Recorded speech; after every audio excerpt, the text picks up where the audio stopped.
Hello and welcome to my weight loss vlog number 2. Today I want to show you my weigh-in from this morning, and I also want to talk about the diets I've been through and I've done in the past, and a little bit about how it went for me, how I felt, what my favorite was, whether effective or not, etc.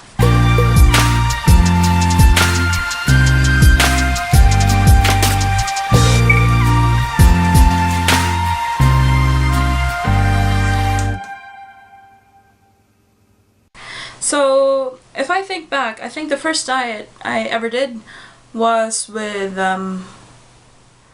when I was 9 years old, and what I did was I just ate half of what was on my plate. I don't know what, I don't know how you would call that diet, but that was pretty much what I did.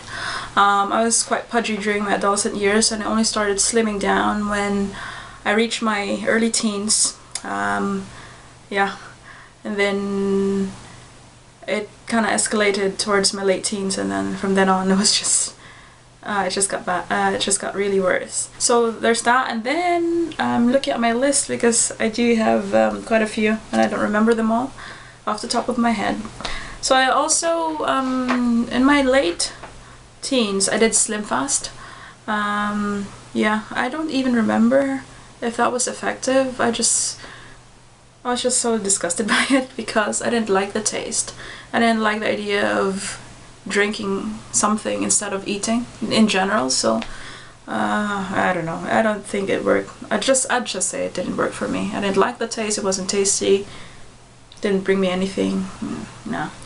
And then in my early 20s I moved on to Herbalife, which is, as a concept, it's really good. I like the concept of, and I do get the concept of healthy nutrition, so supplying your body with the essential nutrients so that it can function the basic work it needs to get done, like metabolism and digestion, things like that. So in order for the body to function properly at an optimal performance, it needs to be sustained with nutrients on a regular basis. So I do get that concept, and I kind of got that with Herbalife. So the diet there is consists of a meal replacement shake, and I think 3 different supplements that you take every day. So vitamins and something. Back then we still had this fiber capsule. I forgot, I think it was Formula 2, I think. So it helped with the digestion, and it was really very effective, by the way. Yeah, and then vitamins, and then the shake, which you would take in instead of, you will replace your regular meal with a shake depending on how much you want to lose. You would either replace 1 or 2 meals every day. So in my case, I did it twice a day. I was able to be on that for a couple of months. And I must say it was really very effective, I think, for obvious reasons, because you're not really consuming that much calories, and at the same time, you're supplying your body with all the vitamins and minerals it needs. So I was on it for a couple of months, and I managed to lose let me see or 7 kg, which is around about 14 or 15 pounds, and back then I only weighed 64 kg. So let's see, how is that? I think that's 140 pounds at 5'1". I'm 5'1". So back then I thought I was really like friggin' obese and I'm gonna explode, yeah. And now I wish I was that that small. Anyway, so back then my target weight was 110 back then. So I was aiming to reach that 110 pounds or 50 kg. And I managed to lose 7 kg with Herbalife, which was very effective. And I felt good during the diet. I felt good. There was no bouts of depression, simply because your body is kind of like, it has what it needs. So I guess that's that. But the only thing I didn't like was the shake thing, which is ironic because that's like the the core of the diet, right? But I don't really enjoy having a shake for a meal. So I don't like having a shake for lunch or dinner or ever. I mean, I regard shake as a snack. I can't take it as a meal, seriously. So yeah, that's, you know, I didn't like it, so it didn't work. You know, I was able to do the Herbalife diet for a couple of months, and then I got fed up with it. I had to stop. So, but overall, it was very effective. And then I moved on to Atkins, and that was like heaven. Atkins was amazing because the concept of it is you deprive your body of carbohydrates, and so you force your body to use up fat as its fuel. So generally speaking, the body prefers to use carbohydrates as fuel, carbohydrates and sugars, which are pretty much, you know, the same legs of the same octopus, because it's easier to digest, so the body will not have to work hard to use it as a fuel. Whereas if the body uses fat as fuel, kind of has to put in a bit more effort. There's a bit more digestion that needs to happen because of how fats are structured. So that's just the generic background. And what Atkins does is it forces your body, so you don't take carbs at all with Atkins. So by doing that, you're forcing your body to use fat as the fuel source instead. So you'll be eating a lot of fat, and then after a couple of days your body will start to kind of like identify fat as the main source of fuel, source of energy. So it'll start to, you know, burn the fat, and it really is a very effective. And diet, food wise, you eat as much as you like, but you know, you're not allowed fruits, so anything that has carbohydrates in it you're not allowed to eat, but you can eat as much meats and cheeses as you like. And I love that so much, and I was having the time of my life just eating everything I wanted, so no restriction, and I loved it. And the funny thing is, you think that you can eat as much as you like with Atkins, right? At least this is my experience. So I thought, yes, I can eat as much, and I don't have to count the calories, I don't have to restrict myself. And then when you're on the diet, you get full quite easily, so you end up not eating that much, as much as you think, which is quite cool as well. The effect was, you know, I loved it. So I really loved it, but I was suffering the first 1 to 2 weeks. I was really hanging. I felt like I was in a permanent hangover. Because, and I don't know how I pulled it off, but back then I still went to the gym and did classes, you know, like step, you call it, you know, when you step on stuff and you dance, I think, is that called step? So those aerobic classes, you know, that you have to run around for. At that state, I can't imagine me doing that now anymore. Anyway, so I did that. Yeah, so I really lost a lot of weight with Atkins, but it wasn't sustainable because I wasn't, it really affected me psychologically and emotionally. Like, you know, like I said, I was very irritable, and I don't think it was a sustainable diet for me either, because I just can't not eat carbs forever. I mean, I love pasta and rice so much. I can't just, you know, write them off my life. So I just couldn't. And I think I finally stopped when I just decided to cook one night with my roommate back then when I was in college. And I thought the easiest dinner we can cook right now is spaghetti. Only takes a couple of minutes. And I think deep inside I was just looking for an excuse to eat pasta again, and so I did.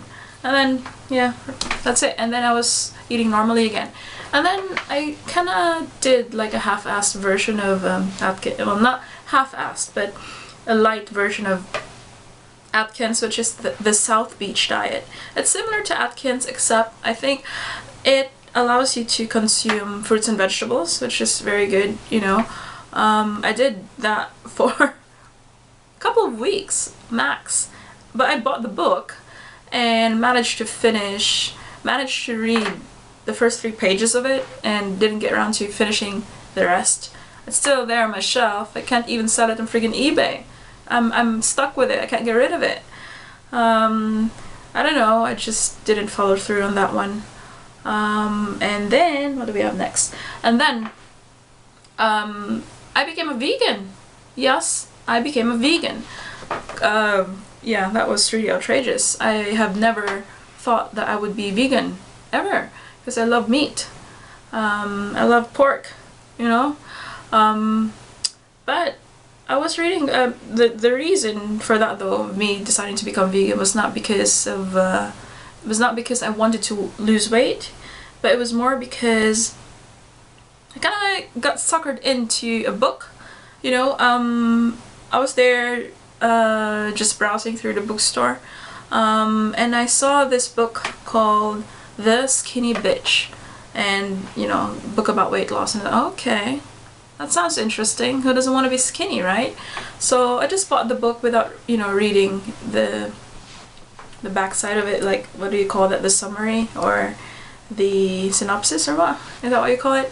I didn't read that. I just wanted something to read about, you know, the next kind of like best thing, and I thought that was cool. But as I browsed it, I was flicking through the pages, I realized that this is kind of like promoting the vegan lifestyle, which is okay, because the contents of the book were quite they were quite graphic and very detailed, so detailed that it was enough to convince me to not want to consume animal products at all.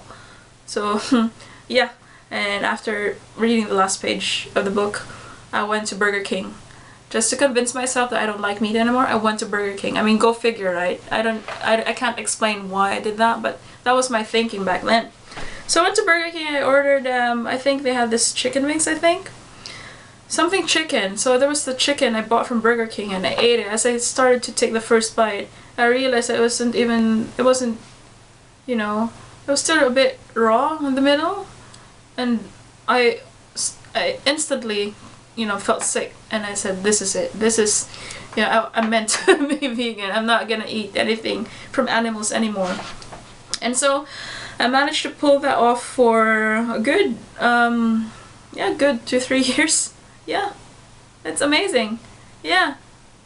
Wow, that's a long time. I'm quite impressed. Yeah, I managed to pull something off for longer than 1 year, diet-wise.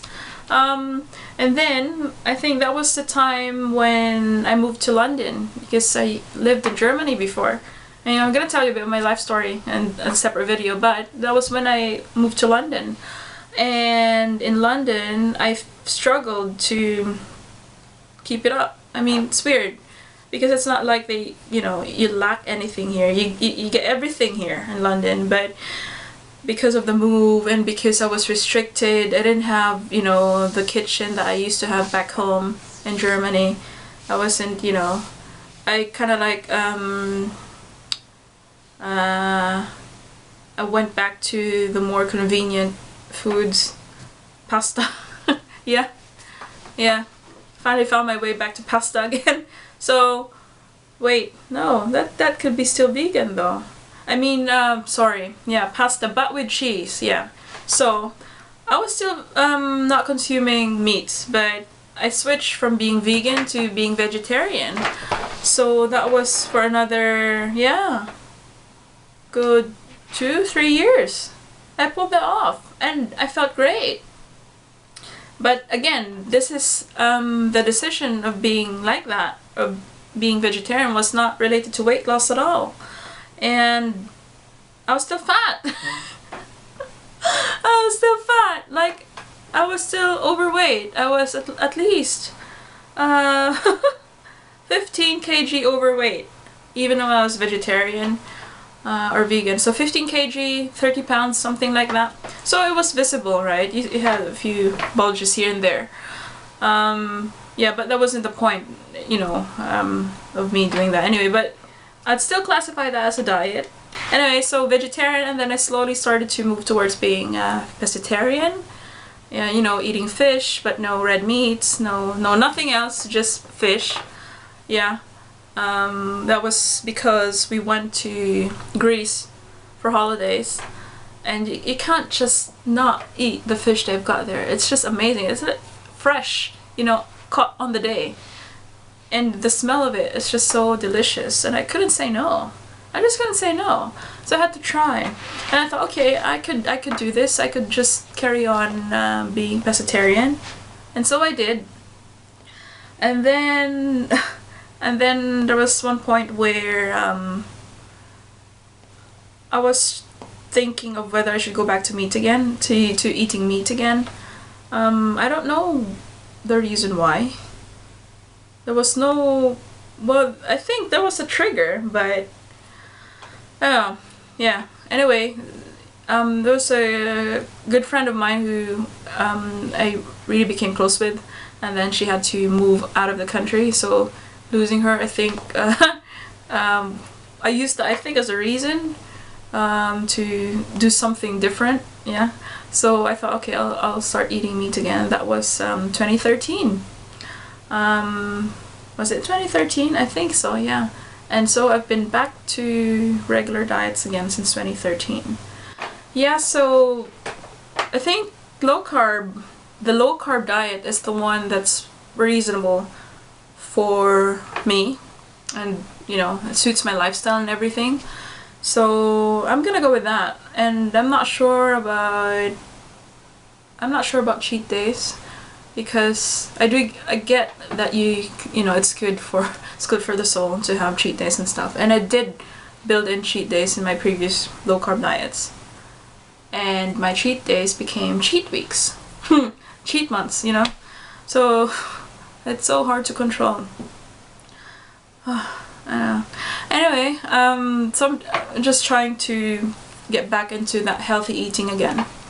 But that was my diet journey so far. So can you top that? Can you go through more than, I don't know, 6, 7, 8, 9, 10 different diets? If so, let me know in the comments below. I look forward to hearing from you, and tomorrow I'll share more about my experience and what I'm doing. In the meantime, please click on the subscribe button to get more updates, and I look forward to seeing you again soon. Thanks for watching. Thank you. Bye.